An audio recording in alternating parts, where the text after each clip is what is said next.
What's up YouTube? My name is Kenny. I'm an iOS engineer. In today's video, we're going to talk about how you can become an iOS engineer in 2022. If you're new to the channel, make sure you subscribe below. I create new videos every Tuesday and Thursday. If you want to learn anything about software development, iOS engineering, or sneaker content, make sure you subscribe below. Without further ado, let's get into the video. Now in today's video, I'm going to go over how you can become an iOS engineer in 2022. So if you want to become an iOS engineer, one of the first things you're going to need is a Mac. And the reason I say you're going to need a Mac is because you're going to need to download Xcode. Xcode is the IDE in which all iOS engineers use in order to write any software for iPad, Mac OS, or iPhone. All right, so now that you have your Mac, the next thing you're going to need is a course, because you're going to need some kind of way to learn iOS development. Some places to find some good courses would be, number one, I was probably leaning towards Udemy. Udemy has a great course, have a lot of great courses, I'll say, on iOS development, especially if you're a beginner. If you're someone who's super new to iOS development and you want to learn it and you haven't gone through computer science background or anything like that, I would highly recommend Udemy. Udemy will teach you everything you need to know from the basics all the way up to at least to get yourself job ready. I've personally looked into some of the Udemy courses. They are actually really good. One course in particular I did, I guess you could say a couple of years ago, was a course by DevSlopes. Not even sure if they're still making any content as of right now. But I will say their course is extremely good. Make sure you find a course also that goes over not only the information that you need to know, but they give you something to work on, whether that be like a sample app or they actually like build upon the skills that you're learning, because what you don't want to do is just be going through a course, just learning a bunch of material, but you're not using it in any kind of way. So make sure that you actually go into a course where they're going to teach you the things you need to know, as well as help you with learning. So the next thing I'll probably look into, if you're wanting to learn iOS development, but you didn't want to go through the Udemy course, will probably be Stanford University has a free course online. It's on YouTube. So this course is actually really good. Only caveat to it is I would say you need at least about a year underneath your belt of computer science. Now, if you're somebody who's already gone through computer science, but you want to learn iOS development, I think this is like the perfect route for you, because they're going to skip the basics and just kind of dive straight into iOS development as if you've had at least about a year or two of computer science. The course is very good. It goes very much so in depth on iOS development, and it's pretty easy to just breeze through. They've had courses all the way up to a couple of years back up to recently. So I say take a look into that, and it's really good. I would say the last resort would probably be just going through either a boot camp, or if not a boot camp, I'll probably recommend going through a 4-year degree with computer science or software engineering. So with the boot camp, you'll pretty much go through a 6-month boot camp where they'll teach you everything you need to know about iOS development. Some will even have things set up where you don't have to pay for anything until you're actually hired.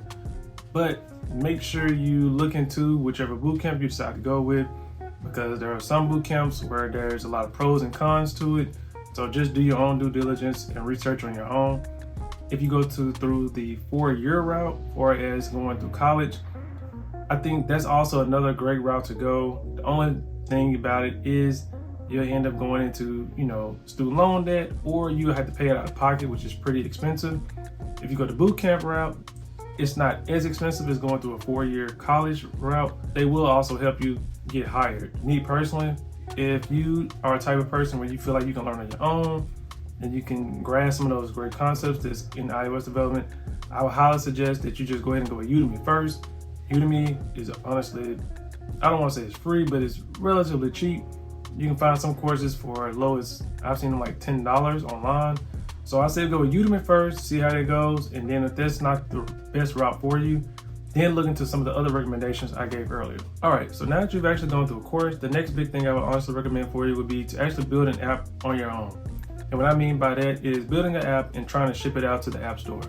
The reason I say this is because if you build an app on your own and you ship it to the App Store, the biggest thing is you're gonna learn a ton of information on your own on how to build out an app, how to get it into the App Store, what it's like for other users to download your app, get reviews on it, and so forth. Also, it's really good for you trying to get hired by an employer when you can showcase the fact that you do have an app on the App Store, that even if 1 or 2 people only download the app, that's someone that actually used it, and you have a family member or anybody to just play with your app and give some kind of feedback. Because when you build an app on your own and you ship it to the store, there are little things that you'll pay attention to that you need inside your app, such as something like a login screen, maybe like a settings screen or something like that, that normally if you just build like a little dummy app, you're not gonna think about some of those things. You may need like a terms and conditions page, some kind of nuance such as that. So in my personal opinion, I say build an app on your own is great for skills and learning, as well as just give you something to showcase to employers when you're trying to get hired. So now that you actually build an app on your own, the next thing I would probably recommend is that you have a portfolio. With your portfolio, you can have a website, you can use Squarespace and anything like that. But just make sure you have something where you can showcase the app that you worked on or a couple of apps that you worked on. Even if they're dummy apps and you've only built like 2 or 3 screens because you're just in a phase of learning, I still feel as though you should put that on your portfolio and just give more information about yourself, what you've done, what all you have learned. Also, try to see if you can create like a small blog and post it on your website. If you can't post it on your website, you could use something like Medium or something like that, and just post little information that you're learning about iOS development, whether it be something just relatively small, such as like you learned about collection views, table views, you've learned a lot about Swift UI, different things like that. That's what I would honestly recommend for you.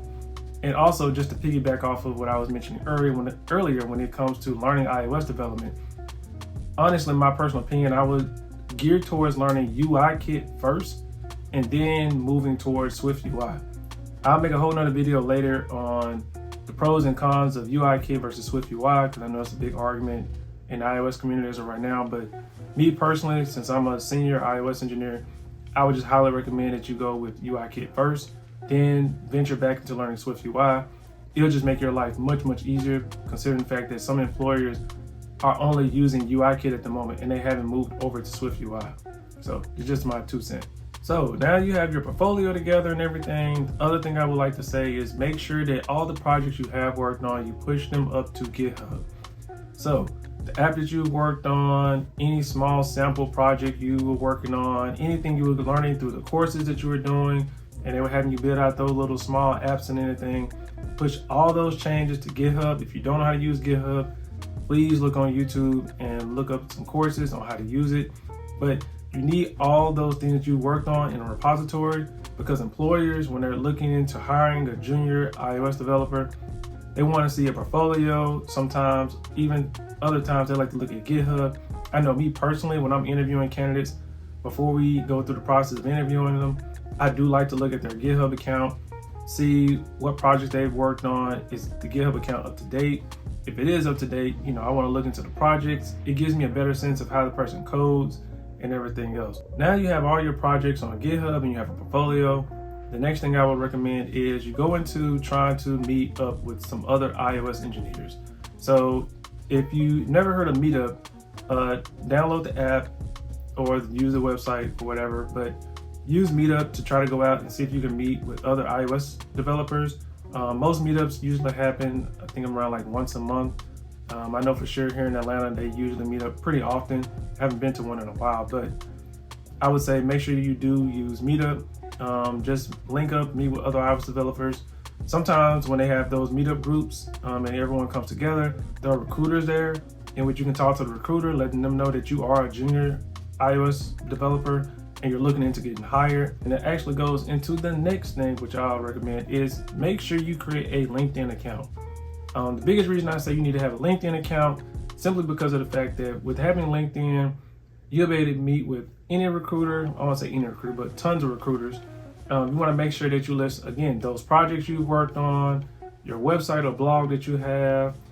You want to talk about yourself, the things you've learned. If you've completed a course on Udemy or whatever, you want to put that all on your LinkedIn account.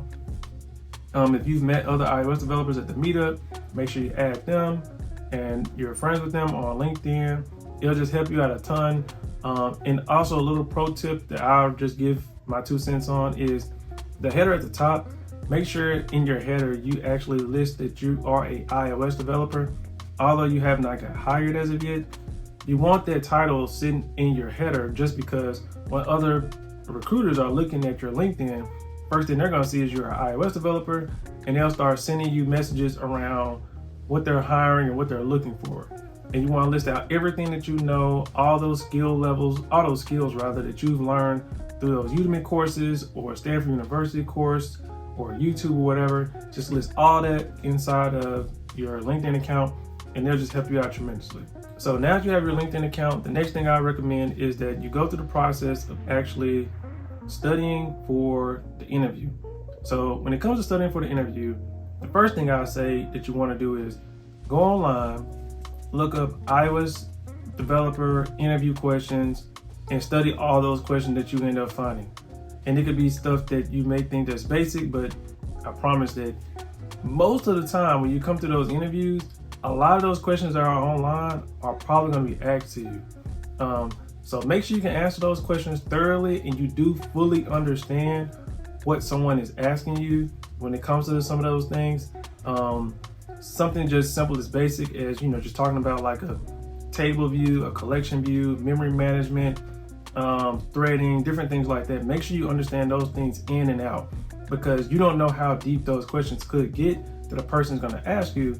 And you don't want to be someone that just looked online, looked up an answer, but you can't give complete context around the answer you just gave. So make sure you do your due diligence, learn everything you can when it comes to those interview questions.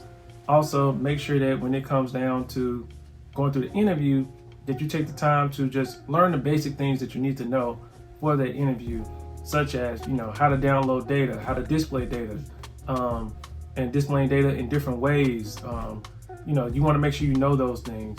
Even when it comes down to the fact that you may end up having an interview where you have to use data structures and algorithms. Get the book Cracking a Coding interview, elements of programming, whether that's the Java one or the Python one.